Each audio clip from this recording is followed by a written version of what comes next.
My name is Naga Chandrasekaran, and I'm Senior Vice President for the Technology Development Group.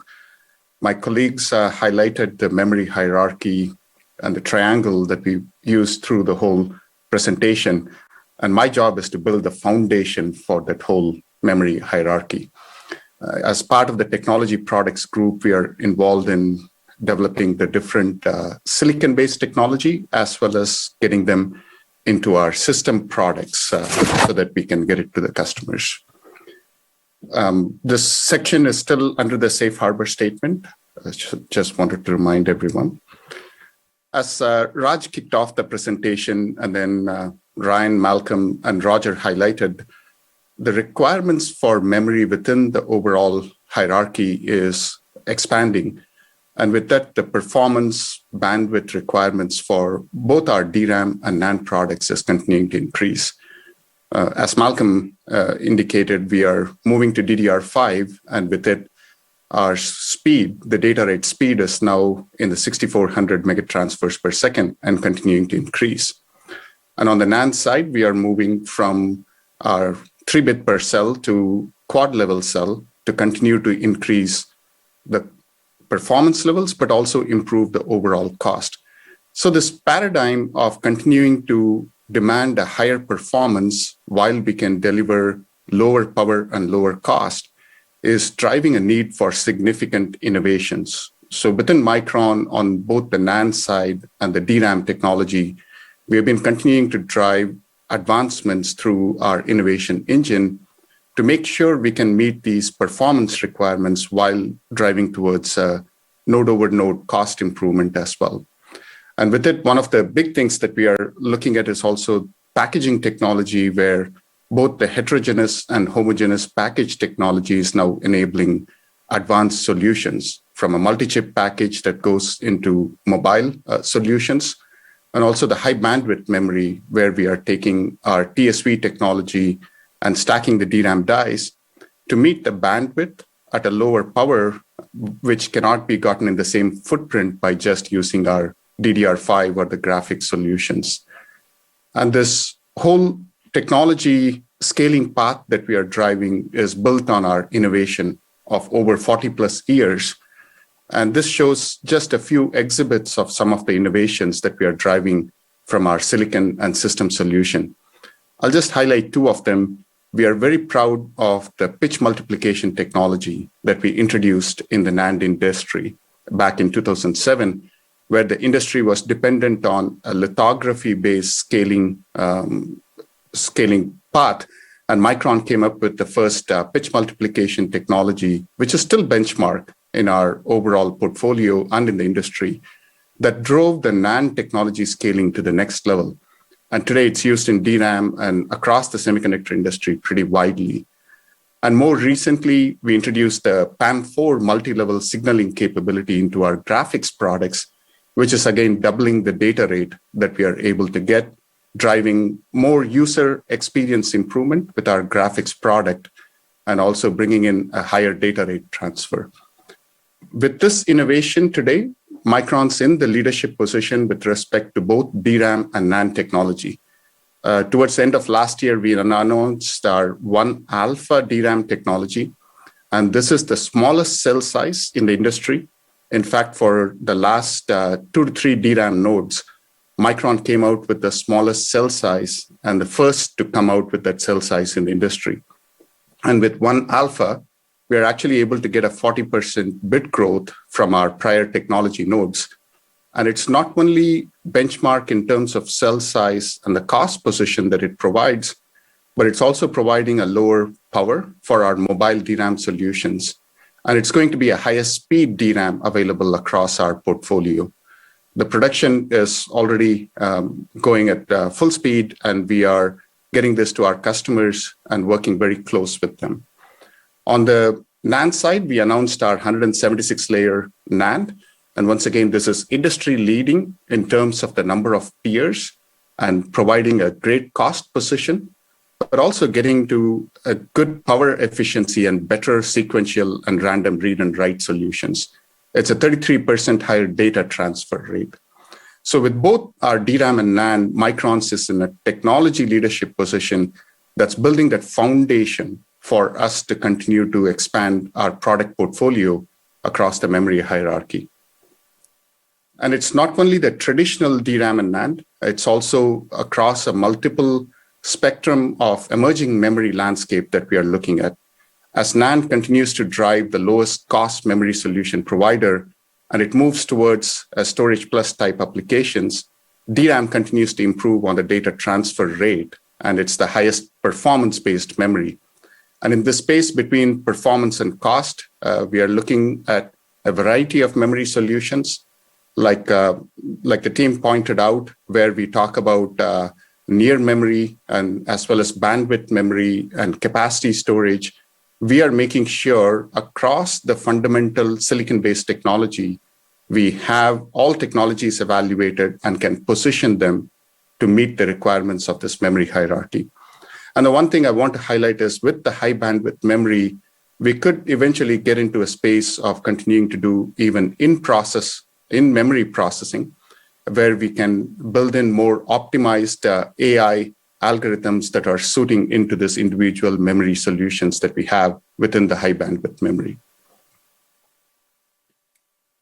And to do this, I pointed out the innovation that we are doing. And this is one example of the breadth of innovation that we are driving from a silicon technology, from a process solutions, because of the scaling that we are doing to drive form factor reduction, as well as trying to get more die per wafer. We are continuing to challenge the parasitics and improving the metallization schemes that can drive to better resistance capability. And this drives more complexity. As you can see, the scaling drives smaller and smaller dimensions, but we still have to get faster speed and better read times and write times with our solutions. That drives advancements in the materials technology. And I tell this to all the university students that if you are a material scientist, this is the golden age. It's if I take a periodic table, we have pretty much looked at every material on the periodic table and continuing to push the limits of technology here. And it's just exciting. And then we go to process margins. It's threading hundreds and hundreds of needles with almost limited pinhole through which we have to drive our processes. And our goal is to take this needle hole, but expand it to where we can drive a truck through it. And we drive a lot of innovation in that area through new materials, working with our supply chain on the equipment technology. And the equipment technology is becoming a critical portion of driving our scaling roadmap, but at the same time, keeping the overall bit cost lower with every node. So significant amount of innovation from plasma physics to new materials, chemicals, and gases, and to process technology that we can drive our innovation. When I talk about process technology, I want to kind of connect the whole circle together. Raj started with data economy and data insights and how the entire industry is being enabled now, and new applications are coming in because we now have this data. And memory is playing a key role in enabling this data insight.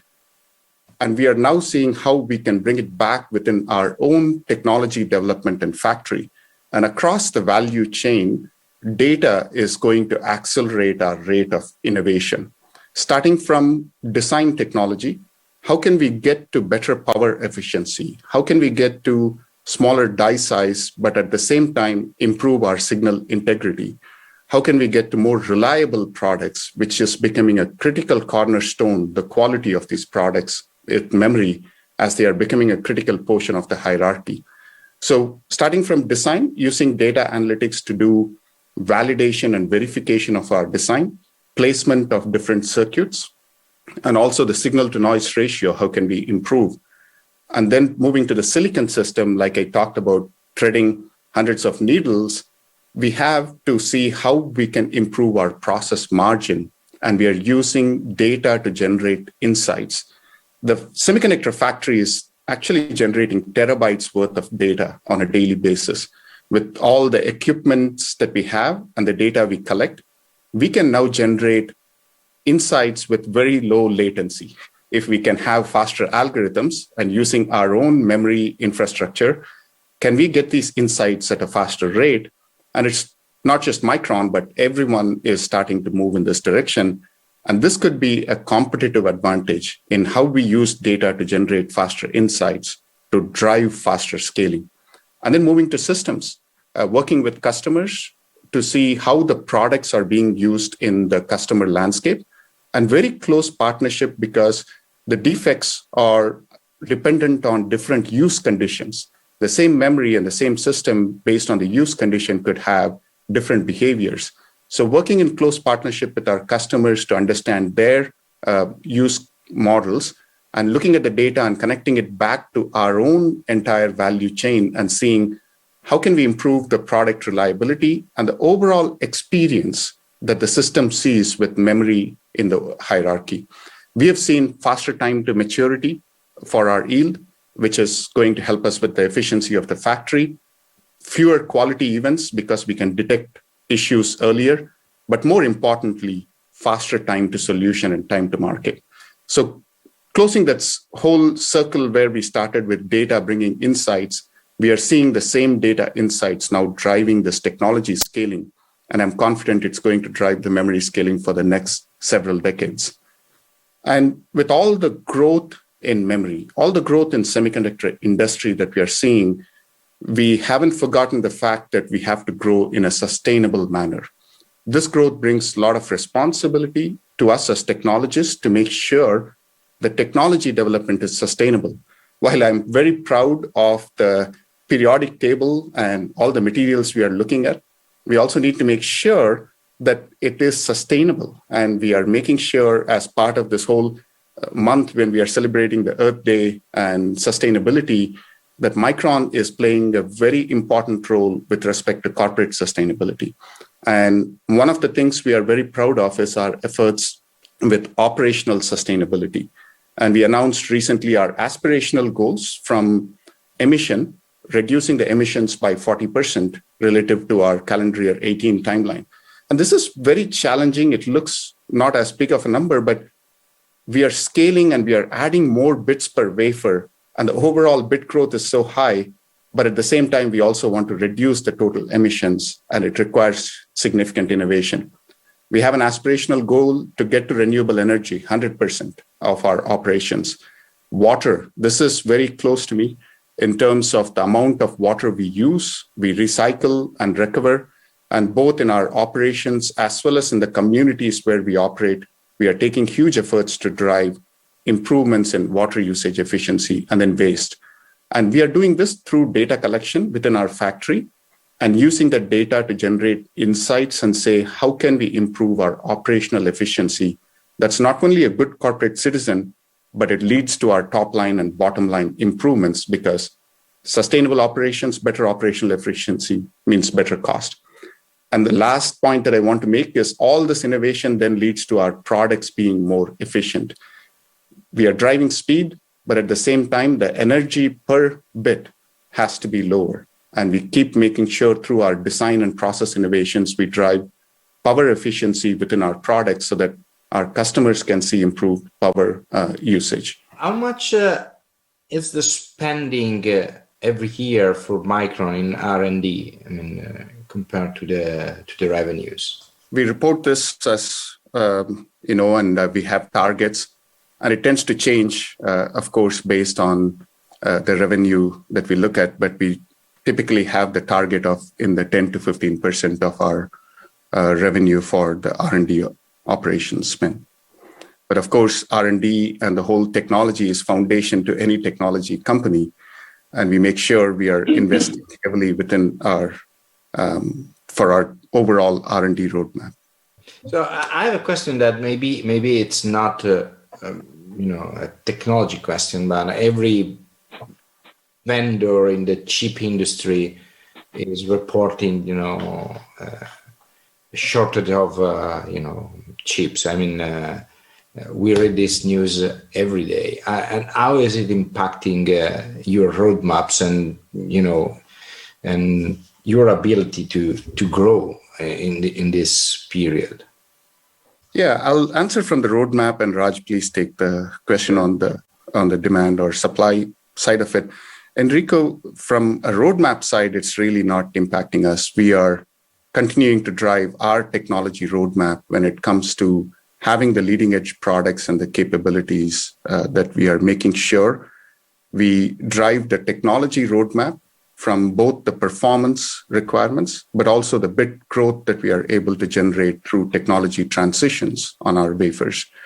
And that's a big part of our consideration, is to make sure that the bit growth that we drive on our wafer is in line with where the industry requirements are, and balancing that with our cost reduction requirement and meeting the performance needs. So the current situation is not impacting our technology roadmap from the fundamental things that we need to do to keep the semiconductor technology progressing forward. Raj, on the supply, please go ahead. Yeah, so as Naga said, the drumbeat doesn't change because there is currently a very tight supply of semiconductors across the spectrum. And things even related to products that semiconductors are built out of but need other components. So, we're seeing a very tight market for, particularly for DRAM, and in an industry that is traditionally cyclical in terms of its the demand supply balance. For us, as we've said publicly, it is a tight market, but our customers are trying to manage their supply chains as well as they can. In some cases, there is significant tightness. I think if you looked at what the president's conference that he did at the White House a couple of weeks ago, in which Micron participated, our CEO participated as well. There are sectors of that economy, particularly like automotive, which are particularly hard hit at this point. And from our perspective, as long as we are trying our best to meet the demand, it's a good problem to have. Although we recognize for our customers it is a problem. And in many ways, it isn't really affecting the fundamental direction of our business, not the roadmap, but it is, we are being nimble about listening to our customers, remixing products, trying to understand their pain points as it comes to, their challenges with growth, and doing the best we can to sell every bit we create out of the engine that Naga just described. So I noticed that, from basically what you guys report to the street, about 66% of your business is coming from the DRAM, side of the business, and about 32% coming from NAND. Do you see adoption in CXL changing kind of the layout of where you expect revenues to come from in the coming years, or is it that kind of what the expectation would be? I think to the first order, what we report as our split of revenues is driven by the state of the industry in DRAM, but that is both the market and the supply side. The NAND side is not as consolidated as the DRAM side. And the market demands are fundamentally different. And in fact, profitability of those two segments are different as well. We see CXL as fundamentally advancing the platform infrastructure to a point, like Ryan was describing in detail, that more interesting and useful system architectures that can be built. We expect that is going to continue to accelerate the rate and pace of use of memory and storage as well, but first and foremost, memory. In a way, because it just end users can just derive more value based on those innovations. And so the demand will continue to go up. The fundamental driver of that is CXL is a path to that. The fundamental driver of that is data. As there is more data to deal with, as there's more data to store, to compute on, and even move between servers, that data growth is the fundamental underlying systemic growth of our business, both in DRAM and NAND. and innovations like CXL for the industry allow for quantum jumps in value being delivered through targeting of architectures that can solve problems today that couldn't be solved 2 years ago. As your company moves deeper into storage, and also, using the CXL, who are you encroaching on, and who's encroaching on you? So obviously there's a limited number of NAND manufacturers in the world, and we're all putting out SSDs. Now, what's interesting about Micron is that we have a full portfolio that's in multiple segments. So whether it be in the consumer segment under a Crucial brand, in the client OEM segment, or the data center segment, it's a very, very broad portfolio. At this point, we actually don't see new market entrants. If anything, in the storage side, we see some signs of consolidation driven by some recent M&A activity. So we think that Micron's very well positioned in this market. We're going to continue to invest in our NAND roadmap. And one of the most interesting things that Naga mentioned is the fact that we have a significant leadership advantage with our latest 176-layer NAND. So we're out in front in terms of the technology and then building that into our storage subsystems. But there's nothing that we envision on the storage side that's coming that would disrupt the Micron business or business model. To repeat what Roger said is kind of the same story in the near and now and here, rather, future for DRAM. It is also three major players. There are companies, in China that are investing heavily because of the value in the segment.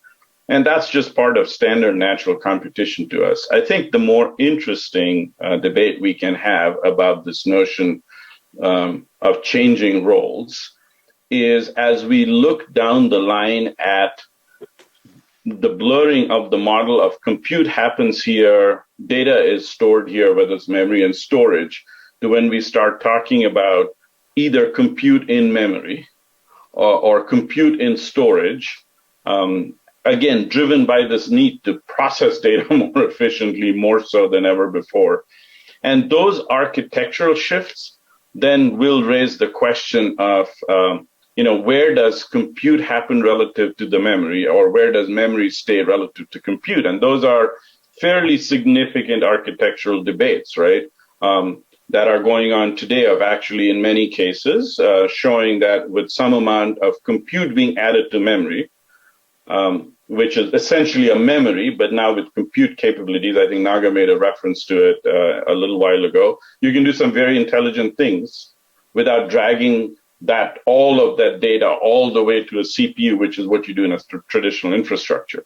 On the other hand, there are compute models, particularly driven by, things like Petri nets or directed graphs, where you can say, well, it's a compute framework, but if you add more memory at right points in that graph of compute, if you will, then suddenly you get far better performance than trying to have to fetch and marshal the data across all those compute nodes. So as we look at and innovate and participate in those kind of architectural shifts, the question you raised becomes probably more relevant, and you will see the opportunity for changing roles. The good thing for Micron is we have the portfolio and the core technology to be able to participate and lead in those shifts. At what point do you see the storage architecture changing so dramatically that the application layer is going to have to get involved with architectural changes to be able to embrace the change? Our view is that, if we could deploy new technologies and new capabilities that are more evolutionary in nature, the velocity of adoption tends to go up, the pace of adoption and the deployment is much, much better than very significant changes, especially when you talk about application layers and the fact that you have to do this massive enabling activity. What we're seeing is the hyperscalers, the very large ones, are driving a lot of the innovation in the storage subsystem because they're vertically integrated and they control the application layer all the way down to the bare metal. And then we see that can come out into the industry. We tend to overestimate the front end ramp of new technologies and underestimate the back end tails.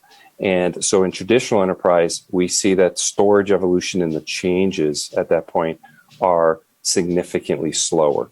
So at this point, our view is industry standards and incremental change as we move forward in time versus major disruptive changes if we can avoid it. Yeah, a little comment to that. I would say don't be afraid to take a gamble, based on the beginning of the presentation. Some of these technologies, from my perspective, I work in the Microsoft data space, the amount of change can be so significant that it can be worth the pain to adjust certain processes to take advantage of it. For example, we were playing with Intel PMAM at one particular site.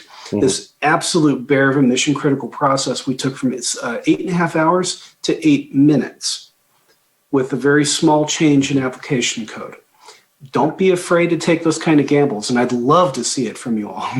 Yeah, I completely agree with you, David. That's a great comment. But the key that you just said is very small changes in the application code. My commentary is when we say we have to rewrite application code or redo application code. That's where you get disruptive. But we're definitely, we're releasing new technology. It's very, very disruptive. And if we could do it without affecting that application layer, that to me is a win-win. And this is a place, David, where, given that what you just referenced, right, our partners and end customers are also trying to find that right space, right? As new technologies define what could be landing zones, right? They are trying to look at how to deploy it. So as CXL moves forward and in the 3.0 version provides pooling, now suddenly the way you look at warm memory and the way you look at cold memory, which now may be pooled across racks even, has a very different value proposition.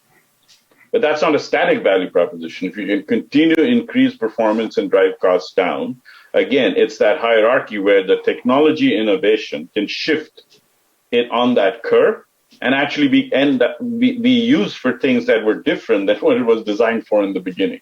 And that's the exciting part. It's a lot of fun, so keep it up. Naga told us about emerging technology, so ReRAM, STT-RAM, and ferroelectric RAM. And I was a little bit distracted, so maybe he already answered my question. Do you have a time frame when this technology will be available broadly in the market? Obviously, we continue to work on this emerging memory technology, and we continue to make progress. So not a specific time, but we continually look at it. And as we make progress in the technology and as and when our application space requires it, we will introduce it.